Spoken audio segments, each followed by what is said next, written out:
दोस्तों, bank account freeze होने पर सबसे पहले हर व्यक्ति अपनी बैंक जाता है। बैंक मैनेजर से बात करते हैं, पूछते हैं भाई क्यों मेरा बैंक अकाउंट को आपने फ्रीज कर दिया है। बैंक मैनेजर आपको कहते हैं कि साइबर सेल की कंप्लेंट है, इस वजह से आपका अकाउंट फ्रीज हुआ है। अब अगर आप सॉल्यूशन के लिए उनसे जिद करते हैं तो ऐसे में या तो वो आपसे सीधे बोल देते हैं कि आप साइबर सेल में विजिट करें, वहीं से अकाउंट अनफ्रीज होगा, या फिर वो आपसे कहते हैं कि आप हमारी बैंक में इंश्योरेंस करवाइए, ये नई स्कीम आई है, इसमें आप इन्वेस्ट करिए तो हम आपका बैंक अकाउंट अनफ्रीज करवा देंगे। तो दोस्तों आप ध्यान रखिए, ऐसे में आप बैंक मैनेजर के झांसे में बिल्कुल भी ना आए।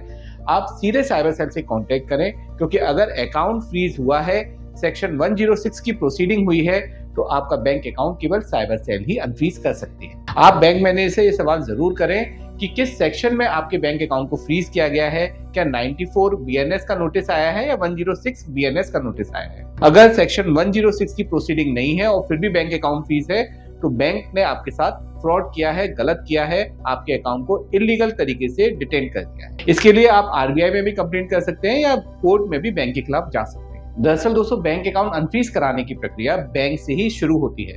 बैंक में आपको विजिट करके बस ये डिटेल लेनी होती है कि किस साइबर सेल ने आपके अकाउंट को फ्रीज किया है, क्या कंप्लेंट नंबर है, ट्रांजैक्शन डिटेल्स क्या है, जिसके आधार पर आप साइबर सेल ऑफिसर से कांटेक्ट कर सकते हैं और अपने अकाउंट को अनफ्रीज करा सकते हैं। साइबर सेल ऑफिसर से बात करके आपको सारे रेलिवेंट डॉक्यूमेंट जो आपके ट्रांजैक्शन की जेन्युइनिटी प्रूफ करें, आपको सबमिट करने होते हैं।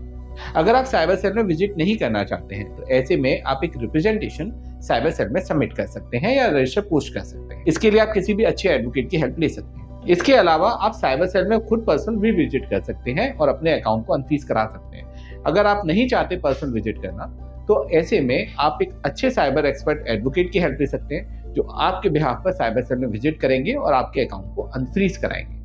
दरअसल दोस्तों, जब भी साइबर सेल में विजिट किया जाता है तो ऑफिसर को हमें सारे लीगल डॉक्यूमेंट्स अपने सबमिट करने होते हैं। इसके अलावा अपने ट्रांजैक्शन की सारी जेन्युइनिटी प्रूफ करनी होती है। इसके बाद ऑफिसर कंप्लेनेंट को बुलवाते हैं, उससे एक एफिडेविट साइन करवाते हैं। ज्यादातर मामलों में डिस्प्यूटेड अमाउंट जो हमारे अकाउंट में आया है, उसको वो कंप्लेनेंट को पे करवाते हैं। उसके बाद एक NOC cyber cell officer generate करते हैं, जो अपनी मेल ID से वो बैंक के नोडल ऑफिसर को भेजते हैं। एक बार जब NOC बैंक में चली जाती है, तो आपका बैंक अकाउंट बैंक को अनफ्रीज करना ही होता है। इसमें दोस्तों बैंक कई बार 4-5-6 दिन का टाइम ले लेती है, लेकिन अगर वो आपके अकाउंट को अनफ्रीज फिर भी नहीं करते हैं, तो आप सीधे कोर्ट में एक रिट पिटीशन फाइल कर सकते हैं और अपने बैंक अकाउंट को अनफ्रीज कराने के लिए बैंक को कोर्ट से ऑर्डर करवा सकते हैं। कई बार दोस्तों ऐसा भी होता है कि साइबर सेल ऑफिसर हमारे केस को क्लियर नहीं करते हैं या वो कोर्ट ऑर्डर की डिमांड करते हैं। तो कोर्ट ऑर्डर दोस्तों आपको कोर्ट से ही मिलता है। ऐसे में आप उसी मजिस्ट्रेट कोर्ट में जिसके जुरिडिक्शन में वो साइबर सेल आता है, या फिर आप हाई कोर्ट में रिट पिटीशन फाइल कर सकते हैं। इससे होगा ये कि जो डिस्प्यूटेड अमाउंट है वो होल्ड हो जाएगा, बाकी पूरे अकाउंट को चालू कर दिया जाएगा। कोर्ट से अक्सर यही ऑर्डर होता है। दोस्तों एक बात और ध्यान रखिए, बैंक अकाउंट फ्रीज के मामलों में केवल मनी म्यूलिंग के केसेस में या फिर डायरेक्ट आपके अकाउंट में कोई साइबर क्राइम का फंड आया है, इस केस में ही इश्यूज होते हैं। बाकी सारे केसेस में आपको इतनी ज्यादा टेंशन लेने की जरूरत नहीं है।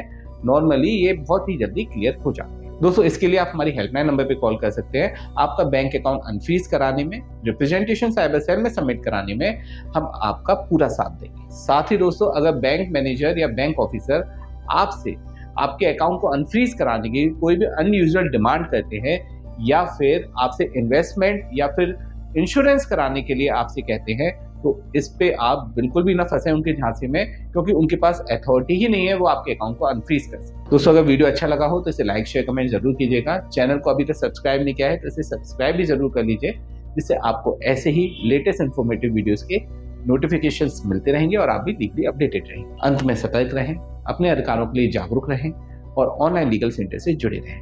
मिलते हैं अगले वीडियो में। जय हिंद।